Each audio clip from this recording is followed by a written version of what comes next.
ఎమ్మెల్యేగా లేకున్నా మీ అన్నగా అండగా ఉంటానని మాజీ ఎమ్మెల్యే ఆల వెంకటేశ్వర్ రెడ్డి అన్నారు. అత్యంత స్వల్ప మెజార్టీతో ఓడిపోయానని నాయకులు కార్యకర్తలు సమన్వయంగా ఉండి పనిచేయాలని సూచించారు.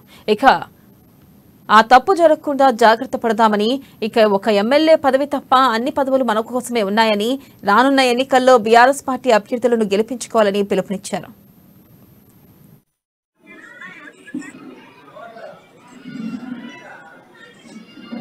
కొత్తకోట మండలానికి అదే టౌన్కు సంబంధించిన కార్యకర్తల సమావేశానికి రావడం జరిగింది.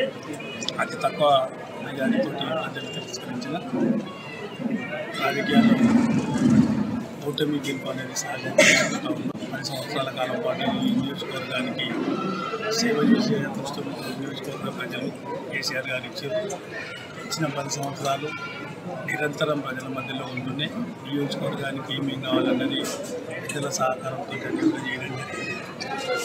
ఇప్పుడు కూడా ఒక ఎమ్మెల్యేగా లేకపోవచ్చు, కానీ ఆల వెంకటేశ్వర రెడ్డిగా ఈ నియోజకవర్గం ప్రజల మధ్యలోనే కార్యక్రమం